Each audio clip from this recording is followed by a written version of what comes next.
Hello दोस्तों, कैसे हैं आप सब। तो चलिए आज की कहानी स्टार्ट करते हैं। आज जैसे ही विवेक ऑफिस के लिए निकला वैसे ही थोड़ी देर बाद उनका कॉल आया, जिसमें एक आदमी बोल रहा था, आप जल्दी हॉस्पिटल आइए बहन जी, आपके पति का बहुत बड़ा एक्सीडेंट हो गया। तो उसके हाथ पैर ही ठंडे पड़ गए। वो घर की चाबी पड़ोसियों को कर भागती हुई अस्पताल पहुंची, जहां डॉक्टर ने तुरंत ऑपरेशन का बोला और 5 लाख रुपए जमा करने को बोले। चूंकि राधिका के पास उतने पैसे नहीं थे, दरअसल विवेक की एक प्राइवेट जॉब थी और उसकी सैलरी भी अच्छी थी, पर राधिका ने कभी भी बचत की नहीं, जिसके कारण उसके पास सेविंग के नाम पर कुछ 1000 रुपए ही थे। इसलिए राधिका ने सोचा क्यों ना भैया भाभी से मदद मांगी जाए, जब विवेक ठीक हो जाएंगे तो हम उन्हें लौटा देंगे। ऐसा सोचकर राधिका अपने मायके पहुंच गई, जहां उसने बोला कि भैया इनका एक्सीडेंट हो गया और मुझे 5 लाख रुपए की सख्त जरूरत है। ये जैसे ही ठीक हो जाएंगे मैं आपके सारे पैसे लौटा दूंगी। तो राधिका के भाई ने कहा कि देख बहन, मेरे पास पैसे नहीं है, अगर होते भी तो मैं तुझे ना देता। जो अपने ससुराल वालों की नहीं हुई वो मेरी क्या होगी। भाभी ने भी कहा कि ननद रानी आप अपने घर जाइए, यहाँ से मदद की उम्मीद मत रखिएगा। तो राधिका ने कहा कि भैया भाभी तो दूसरे घर की है, मुझे आपसे ऐसी उम्मीद ना थी। कहकर तेज कदमों से वह वहाँ से निकल गई और हॉस्पिटल जाकर डॉक्टर के सामने हाथ पैर जोड़े और कहा कि मुझे 1 दिन का समय दे दीजिए सर, मैं कल तक पैसे का इंतजाम कर लूँगी, जब तक आप हालात संभाल लीजिए। तो डॉक्टर ने हामी भर दी। विवेक का एक फ्रेंड था जो उसके साथ हॉस्पिटल में ही था। उनके भरोसे वो अपने बच्चे और विवेक को छोड़कर उसके मायके के पास, जो उसने जमा पूंजी के नाम पर जमीन ली थी, दलाल से कहकर 8 लाख की जमीन 5 लाख में ही बेच दी। दूसरे दिन उसने पैसे जमा किए और विवेक का ऑपरेशन शुरू हो गया। ऑपरेशन पूरा 8 घंटे चला। इसी बीच वो लगातार भगवान से प्रार्थना किए जा रही थी और वो अपने अतीत की यादों में खो गई कि कैसे जिन मायके वालों के लिए उसने इतना सब कुछ किया, आज मुसीबत की घड़ी में उन्होंने साथ देने के बजाय अपना पल्ला ही झाड़ लिया। आज माँ पापा होते तो ये देखना ही ना पड़ता। उसे पिछली सब बातें याद आने लगी, कैसे शादी के बाद से ही राधिका ने विवेक को भड़काना शुरू कर दिया उसके माँ बाप और भाई भाभी के खिलाफ, कि तुम्हारे माँ पापा को तो सिर्फ अपने बड़े बेटे के बच्चे दिखते हैं, हमारा रोहन नहीं। तुम्हें थोड़ा होशियार बनना पड़ेगा, नहीं तो माँ पापा सारी प्रॉपर्टी भैया के नाम पर कर देंगे। राधिका की बातों का रोहन पर असर होने लगा और आए दिन वो किसी न किसी बात पर घर में सबको सुनाने और लड़ने लगा, जबकि ऐसा कुछ नहीं था। विवेक के पापा के पास ज़्यादा पैसे नहीं थे, फिर भी उन्होंने विवेक को पढ़ने के लिए शहर भेजा ताकि वो पढ़ लिख कर एक कामयाब इंसान बन सके। वहीं दूसरी तरफ विवेक के बड़े भाई ने उफ तक नहीं किया। वो घर की एक छोटी सी कपड़े की दुकान और खेत के काम देखने लगा। फिर भी राधिका उनके खिलाफ जहर ही भरते रहती विवेक के मन में। रोज की लड़ाई से परेशान होकर राधिका के ससुर ने विवेक का हिस्सा उसे देकर हमेशा के लिए उसे अपने से दूर कर दिया। इससे राधिका बहुत खुश हो गई।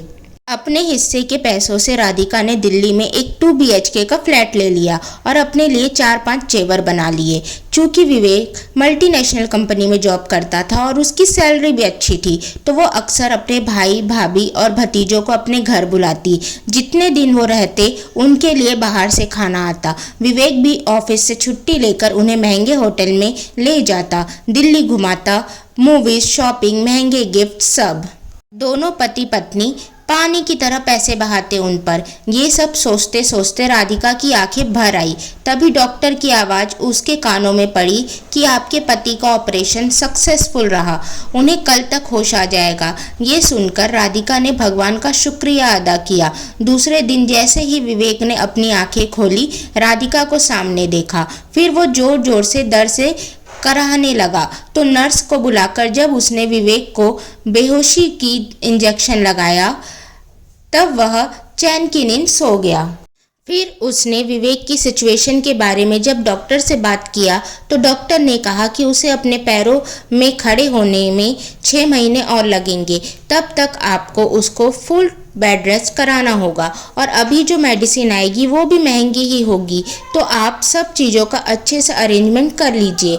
ये सुनकर वो सोचने लगी कि मेरे पास तो बस कुछ 1000 रुपए ही है, जिसमें अभी रोहन की स्कूल और ट्यूशन फी को भी भरना है। इसलिए विवेक हमेशा कहते थे कि हमें बचत करना चाहिए, लेकिन मैं उनकी बातों को कंजूसी का नाम दे देती थी।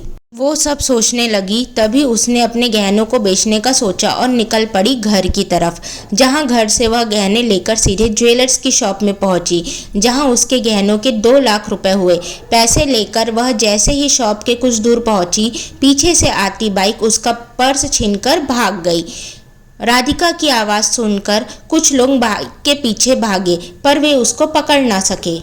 राधिका एक खाली बेंच पर जाकर बैठ गई और अपने को रोक ना सकी और फूट फूट कर रोने लगी और सोचने लगी कि इस भरी दुनिया में उसका कोई भी नहीं है। तभी रोहन का कॉल आया। उसने कहा, मम्मा जल्दी हॉस्पिटल आ जाओ। तो राधिका ने पूछा कि पापा ठीक तो है ना बेटा? तो रोहन ने कहा, मम्मा आप प्लीज़ जल्दी आ जाओ। तो राधिका भागते हुए हॉस्पिटल पहुंची, जहां पर वो अपने सास ससुर जेठ जेठानी को देखकर आश्चर्यचकित हो गई और अपनी सास और जेठानी के गले लगकर जोर जोर से रोने लगी। विवेक भी अपने घर वालों को देखकर बहुत खुश था। तभी सास ने प्यार से डांट लगाते हुए कहा कि राधिका हमें इतना पराया कर दिया कि एक कॉल भी नहीं किया। वो तो आज घर में जब मैंने कॉल किया तब रोहन से पता चला कि विवेक का बहुत बड़ा एक्सीडेंट हो गया है, तो हम सब भागते हुए उसके पास आ गए। ससुर जी और जेठ जी ने कहा कि राधिका अब तुम चिंता मत करो, हम आ गए हैं, हम संभाल लेंगे सब। राधिका ने सबसे अपने किए की माफ़ी मांगी तो सबने उसे हंसी हंसी गले से लगा लिया। वो राधिका जो कुछ समय पहले ये सोच रही थी कि मैं इस दुनिया में अकेली हूँ, अभी कुछ समय बाद ही सबका साथ पाकर भगवान को शुक्रिया कर रही थी। इधर घर वालों के आने से विवेक बहुत जल्दी रिकवर होने लगा। अब हर कोई हंसी खुशी मिलजुल कर रहने लगे और राधिका भी अपने परिवार का महत्व समझ चुकी थी अब। दोस्तों, अगर आपको यह कहानी पसंद आए तो प्लीज़ इस कहानी को लाइक करें, शेयर करें एंड चैनल को सब्सक्राइब करें। Thank you for watching. Thank you.